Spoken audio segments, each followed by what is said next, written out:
Gracias y paz, Sevilla. Seguimos hablando de la palabra de Dios. Mucho se ha hablado de los últimos terremotos en Venezuela y en Colombia y de su destructividad, cuántas personas han muerto, cuántos escombros. Y quiero hacer un pequeño repaso a los terremotos más letales de los últimos 100 años. Voy a dar un top 5. Top 5 terremotos más letales. Empezamos con el terremoto en China. Hay un montón de terremotos en China y suelen ser los más letales. También es que es el país con más personas del mundo, junto a India. Por eso los terremotos en China son tan letales. Y por eso el número 1 de los terremotos más letales en los últimos 100 años es un terremoto en China. Ninguno de estos terremotos en las Américas, ni el de Venezuela, estos dos terremotos que hubo en Venezuela, ni el último de Colombia, le llegan a la suela de los zapatos, a ninguno de estos 5 terremotos de los que voy a hablar. El peor de todos, de los últimos 100 años, se dio en la ciudad de Tangshan, en China, un terremoto de una magnitud similar al segundo de los terremotos de Venezuela, unos 7.4, pero con unos 250.000 muertos, 45 veces el número de muertes que en los 2 terremotos de Venezuela juntos.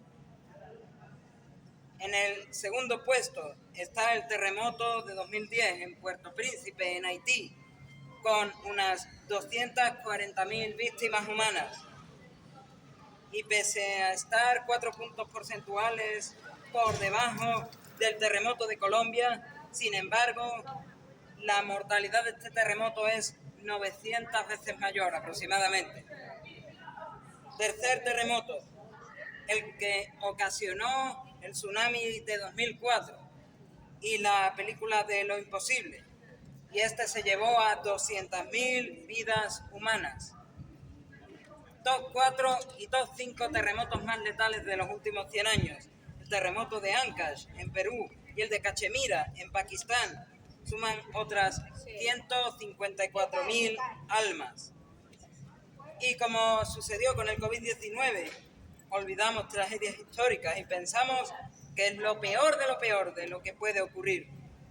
Mi padre suele decir, con respecto al verano, este dicho es una frase suya: no nos acordamos de un año para el otro del calor del año pasado. Y la verdad es que si aplicas este dicho a las desgracias humanas, es bastante adecuado. No nos acordamos este año, en las desgracias de este año, de las desgracias de años pasados. Siempre pensamos que son peores. A algunas personas les da por preguntar: ¿por qué Dios permite esos terremotos tan terribles y con tantas muertes? Hemos dicho 250.000 almas humanas en el terremoto más peligroso, más letal, 240.000 en el número 2, 200.000 en el número 3 y 154.000 entre el top 4 y el top 5 de los 5 terremotos más letales de los últimos 100 años. Pero habitualmente se hacen preguntas equivocadas y basadas en un conocimiento selectivo de Dios. Conocemos lo que queremos reconocer de Dios.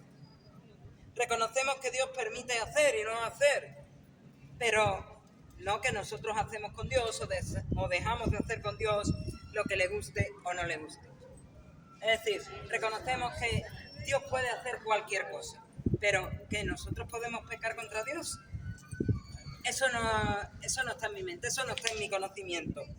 Pensamos en un Dios que puede hacer cosas imposibles, que no tiene límites, y decimos que los desastres naturales son la culpa de Dios, pero la Biblia dice en el Génesis: y vio todo lo que había hecho, y he aquí era bueno en gran manera. Y vio todo lo que había hecho, y he aquí era bueno en gran manera.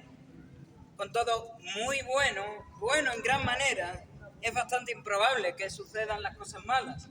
Pero también dice el profeta Isaías respecto de la eternidad: morará el lobo con el cordero, y el leopardo con el cabrito se acostará, el becerro y el león y la bestia doméstica andarán juntos, y un niño los pastoreará. La vaca y la osa pascerán sus crías se echarán juntas y el león como el buey comerá paja.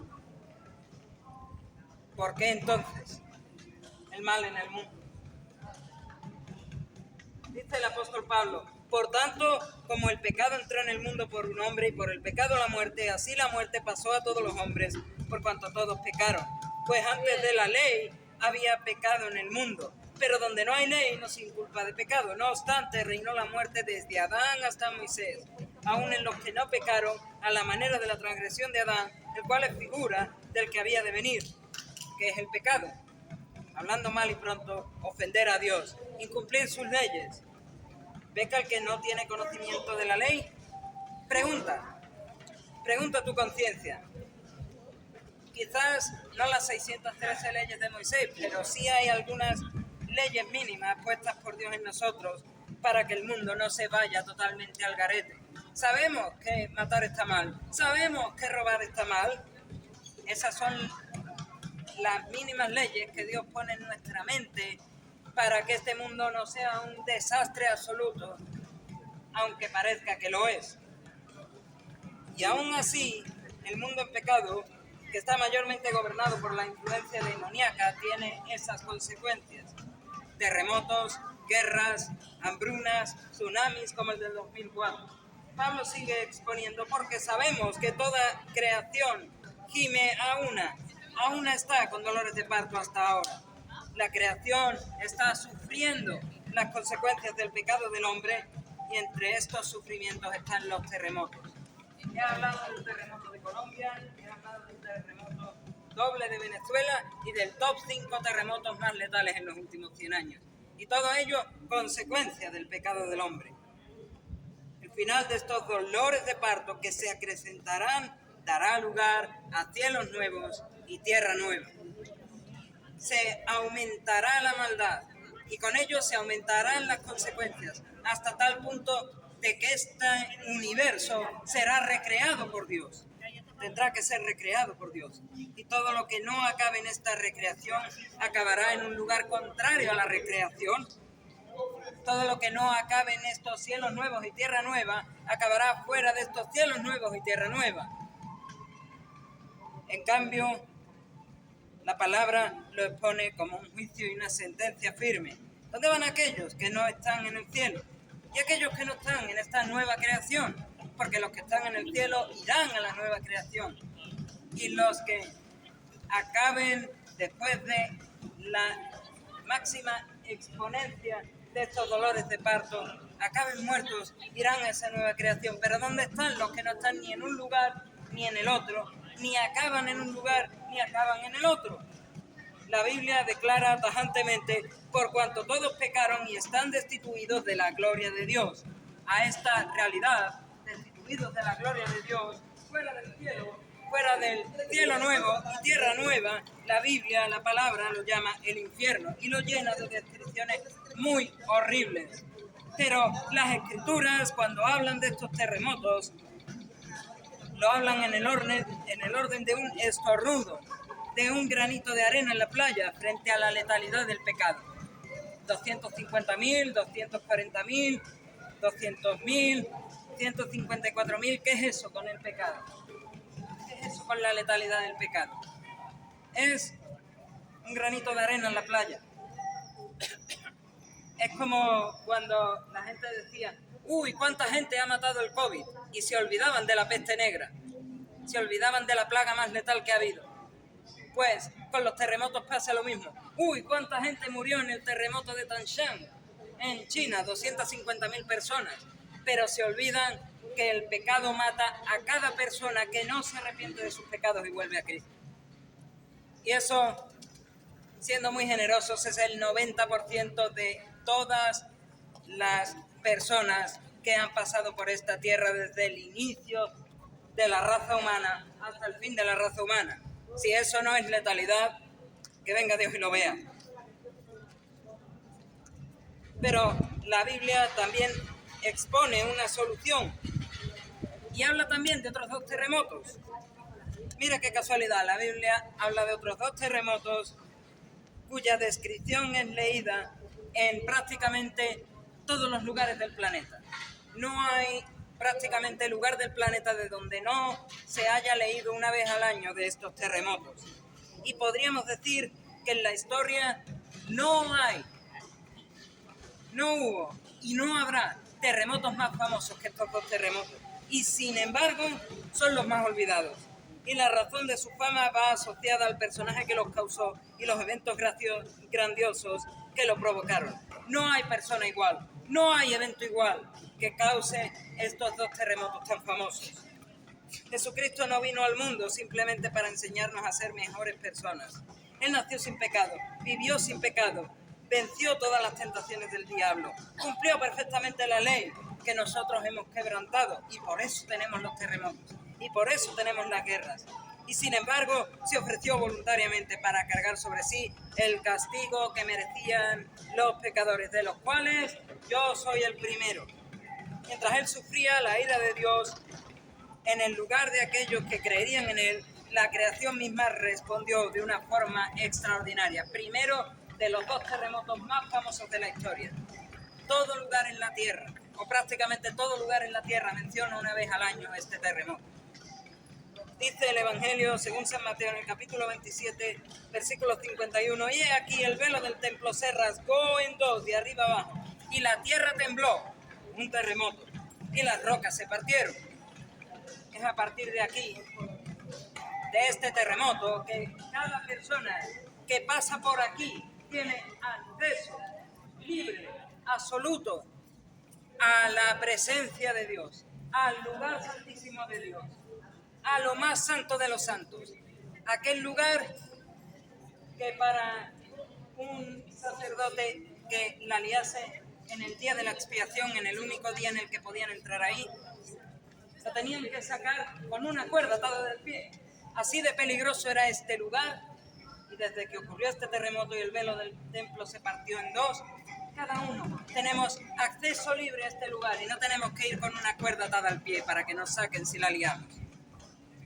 Y he aquí el velo del templo se rasgó en dos, de arriba abajo, y la tierra tembló y las rocas se partieron. No fue una casualidad geológica, Dios estaba anunciando que algo único estaba ocurriendo. Esto era algo único en la historia.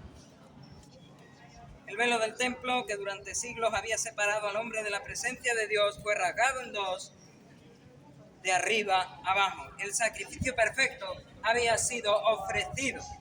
Por eso dice en el Evangelio de Marcos, en el capítulo 15, justo antes de mencionar este terremoto, que las palabras de Jesús fueron: consumado es, tetelestai. Todo está más que pagado.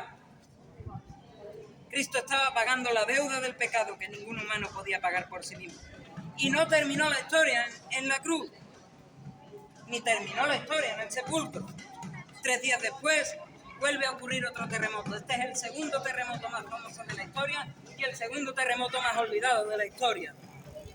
Si el primero anunciaba que el precio del pecado había sido satisfecho, el segundo proclamaba que la muerte había sido derrotada. La tumba no pudo retener al autor de la vida y Dios volvió a hacer temblar la tierra para anunciar el acontecimiento más glorioso, más importante de toda la historia humana. Mateo, capítulo 28, versículo 2.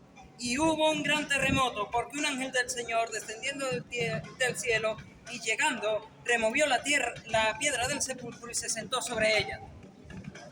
Y después Jesús salió de la tumba, igual que había entrado. Bueno, igual no, porque entró muerto, pero salió caminando, vivito y coleando, hasta tal punto que el apóstol Tomás pudo tocar las heridas de sus manos y la de la lanza del costado. La piedra no fue removida para que Cristo pudiera salir. Él ya había resucitado. Fue removida para que el mundo pudiera contemplar que el sepulcro estaba vacío. El segundo terremoto más importante de la historia, el terremoto de la resurrección de Jesús, muestra que la tumba está vacía. Jesucristo había vencido el pecado, había vencido a Satanás y había vencido a la muerte. Los terremotos más devastadores de la historia han dejado miles de muertos. Todos juntos posiblemente hayan dejado millones de muertos. Pero estos dos terremotos, en cambio, anuncian el único mensaje capaz de dar vida eterna a los hombres espiritualmente muertos. Que Cristo murió, pero que Cristo resucitó. El terremoto del Gólgota y el terremoto de la tumba del jardín. Que Cristo murió y que Cristo resucitó. Por eso la pregunta más importante no es por qué Dios permite los terremotos, sino ¿qué harás tú con Jesucristo? ¿Qué harás tú? La Biblia afirma que debemos arrepentirnos de nuestros pecados y creer en Jesucristo. El verdadero desastre no es morir en un terremoto, sino morir sin haber sido reconciliado con Dios.